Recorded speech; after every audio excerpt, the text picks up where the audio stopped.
this week on the mid-season finale of Days of Our Mercedes.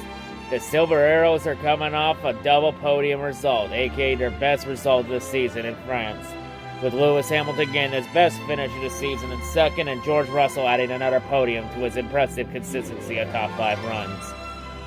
Of course, the drama for the Mercedes Silver Arrows were very quiet this week. Even though the fans, they are really taking well to Hamilton trying to ban the fans in the FIA, to ban the fans from booing at tracks, by making memes about people should not be believing in Lewis Hamilton anymore. Especially now that Hamilton's had his 300 career start. And the fact that the last 5 drivers to hit that milestone did not win after that moment. So yeah, and somehow Mercedes admins will come across this post in this video and say this is the abusive behavior that Lewis Hamilton is talking about. All I say is if the FIA truly try and ban the fans from booing and all that, they're really fucking stupid. And it's never gonna work, because that's just gonna make the fans do it even more. You're just gonna encourage the fans to do it even more. Like, it's literally freedom of speech and expression.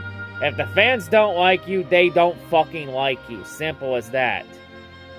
If the fans want to boo you and cheer for your demise, they'll do it on their own goddamn free will. Like, just simply grow up and let it go. In fact, as the great Dale Earnhardt once said, it doesn't matter if they cheer or boo you. As long as the fans are making noise for you and you're getting a reaction from the crowd, then you did your job at the end of the day. That's all that mattered. But in the end, though, any drama from Lewis Hamilton from this week, it was immediately overshadowed by the sudden announcement this week of Sebastian Vettel announcing his retirement from Formula 1 at the end of the season, as Vettel will be retiring after 15 seasons. That's a career that included 4 championships and 53 career wins. An impressive career. Godspeed to sex god Vettel. He had a great career, but Vettel, the last couple years, he's really fallen off. Hasn't looked the same. So it was time for Vettel to hang up the fire suit. Of course, Lewis Hamilton would go on and give a heartfelt speech about Sebastian Vettel, and then talk about how Vettel is always standing up with him, and all that stuff. Basically, Hamilton really damaging himself with bad PR from the whole FIA banning booing thing, that he's now trying to suck up to Vettel to try and get some good PR. Whether that is the case or not, that is yet to be seen.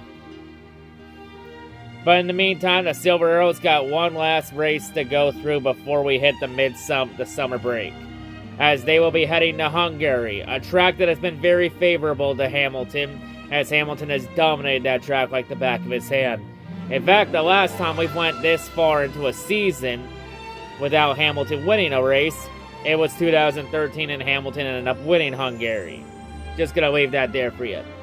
And of course, the weekend would start off well for the Silver Arrows, with George Russell getting his first career pole position. So things went right ahead of both Ferraris. So things may be starting to turn around for the Silver Arrows. Will it translate to the race? That is yet to be seen. So now we go to the race. George Russell will get off to a great start at the beginning of the race ahead of Carlos Sainz and Charles Leclerc. Max Verstappen would end up starting deep in the field in 10th after having some power steering issues in the car. But it seemed like they got it fixed up in time for the race, while Hamilton started around the top 5. But Russell would dominate the early parts of this race ahead of both Ferraris. But eventually, both Ferraris would find a way to get past him, while Hamilton just stayed around in his normal position.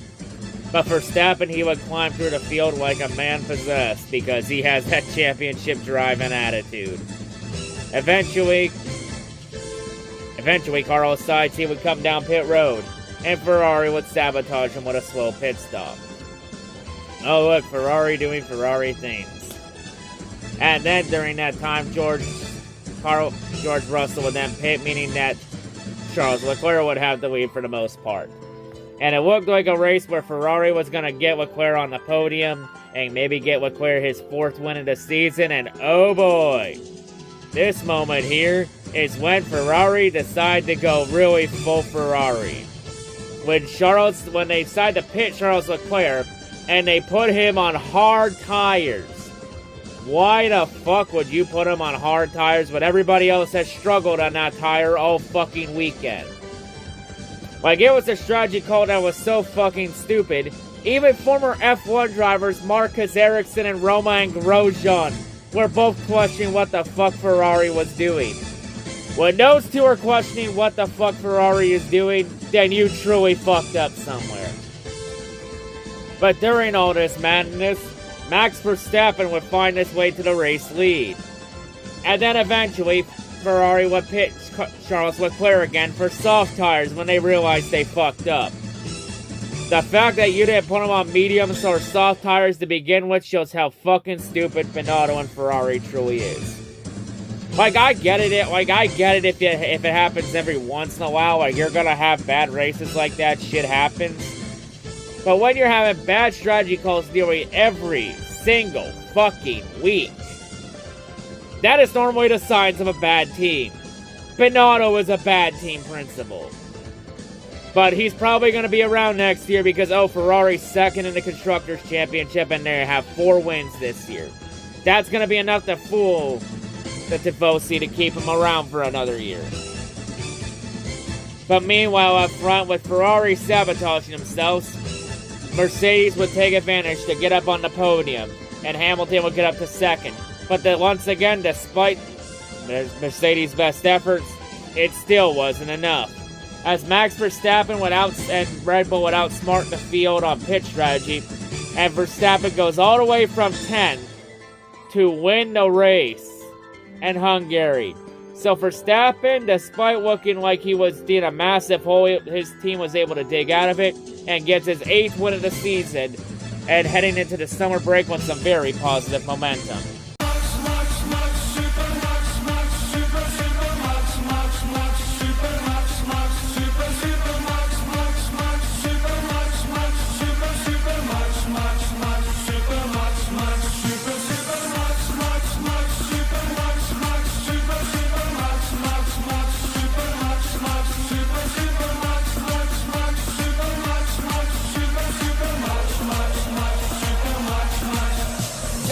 So Verstappen's 8th win in Ferrari struggles means that Verstappen has now opened up an 80-point lead over Charles Leclerc in the Drivers' Championship. And if anyone's wondering, that's now 3 full races ahead. Verstappen has now opened up a 3 full race lead over Leclerc with 9 races remaining in the season heading into the summer break. So yeah, unless Ferrari gets their shit together, it's very safe to say that Verstappen is going back-to-back this year. But for the Silver Arrows, Hamilton gets a 2nd place finish, George Russell gets another 3rd place podium finish. So Mercedes will head into the summer break with back-to-back double podium finishes off of Ferrari's misfortunes. So yeah, despite Mercedes making the strong strides they are, it still isn't enough to beat Red Bull. But however, with some of their speed and their smarter strategy, there is a good chance that a lot of people are predicting that Mercedes could finish ahead of Ferrari in the Constructors' Championship. I mean, it's very possible with 9 races to go. And of course, another podium result for George Russell has now moved him up to 4th in the championship ahead of Carlos Sainz. Lewis Hamilton, however, remains 6th. But he is closing the gap on Russell and Sainz. That's 4 as Russell, Sainz, and Hamilton are only separated by 12 points. And max points you get in an F1 race is 26. So it's very possible for Hamilton to possibly jump up in the standings. So yeah, of course, a lot of questions for Mercedes. They still need a lot more to get back to that hump. As it seems like their chance to win a 9th straight Constructors' Championship may be over, and Hamilton's shot at an 8th championship may be over. But a chance to finish 2nd in the Constructors' Championship ain't over yet. And maybe a chance for one or both Mercedes drivers to end up in the top 3 in the standings. So yeah, we now head into the summer break, as it seems like Verstappen is running away with the championship. There's a good chance Verstappen is locking up this championship with 4 more races remaining, with the way he's been going so far. At this point, Verstappen controls his own destiny. But yeah, anyway, with all that said, the Silver Arrows, they now have some positive momentum entering the summer break. Whether they can get over that hump and catch up to Ferrari in the second part of the season, that is yet to be seen. But in the end, like the sands in the hourglass, so too are the days of our Mercedes. Is Ferrari gonna ever fucking own up for their fucking mistakes, or are they just gonna keep their heads in the sand? But hang on! And moments after the race ended, Aston Martin has officially announced their new replacement for Sebastian Vettel. So taking Vettel's spot in 2023 at Aston Martin will be Fernando Alonso. What the hell? Why the hell would Alonso leave Alpine? Like Alonso, what is Alonso seeing Aston Martin that we don't? Like, literally, going from Alpine Renault to Aston Martin is a literal fucking downgrade. Consider this. Alpine is currently 4th in the constructors. Aston Martin is 8th right now. It's a literal fucking downgrade. So yeah, it's happened. Alonso is leaving Alpine Renault. Again. This time for good. So yeah, and of course I'm taking Alonso's spot at Alpine will be Oscar Piastri. Actually, scratch that. Oscar wants fucking nothing to do with that team. Man, it's crazy. I think part of this madness has to do with Zach Brown at McLaren. Because he's trying to sign everybody worth a damn, you know, from Alex Palou and many others. So yeah, this silly season's getting interesting. Who is going to take that Alpine seat? Because the only other option I would look at is Pierre Gasly, and he's staying with AlphaTauri for another season. And there's no way Ricciardo's going back there. I don't know, maybe they look at Mick Schumacher and some other names. You know, maybe look at a guy like Alex Albon or Latifi. You know, a lot of questions definitely going to be answered as silly season's going to start ramping up for sure. However, though, while everybody else is taking out their Metro cards and hopping on the L train, tonight, though, for Kevin Magnussen, Daniel Ricciardo, Pierre Gasly, Sebastian Vettel, Mick Schumacher, Yuki Tsunoda, Su Guanyu, Lance Stroll, Alex Albon, and Nicholas Latifi, their rides home will be short-lived because it has come to my attention that they have been eliminated from the championship battle. So they have arrived at Elimination Station. And for that, they go somewhere different. Because for their failures of having a solid season, their failures of getting enough wins to compete for the championship, their failures to get a win this season, their failures to be consistent enough to compete for their title, their failures to show up and perform when it matters the most this season, and their hopes and dreams of winning a Trail Drivers Championship this year. Consider their names written down in the Death Note, as their seasons have been absolutely deleted. But hold up, we ain't done there yet. Because on the constructor's side, for Haas F1, AlphaTauri, Aston Martin, and Williams F1, it has come to my attention that they've also been eliminated from the Constructors' Championship. So, with that, they have also arrived at Elimination Station. And for that, they also go somewhere different, because for their failures of having a solid season, their failures of having enough wins to compete for the Constructors' Championship this year, their failures of having a solid season and being consistent, their failures of showing up and perform when it matters the most, and their hopes and dreams of winning the Constructors' Championship this year, consider their names also written down in the Death Note as well, as their seasons have also been absolutely deleted. There's only one thing left to do. Gotta write their names in the Death Note. Delete! Delete, delete, delete. Delete, delete, delete. Delete, delete, delete. Delete, delete, delete. Deleted!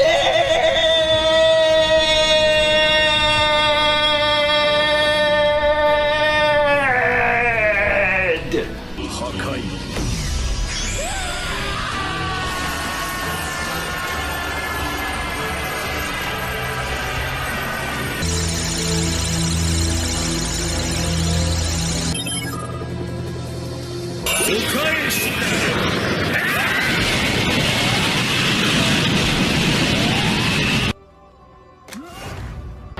will rest in peace.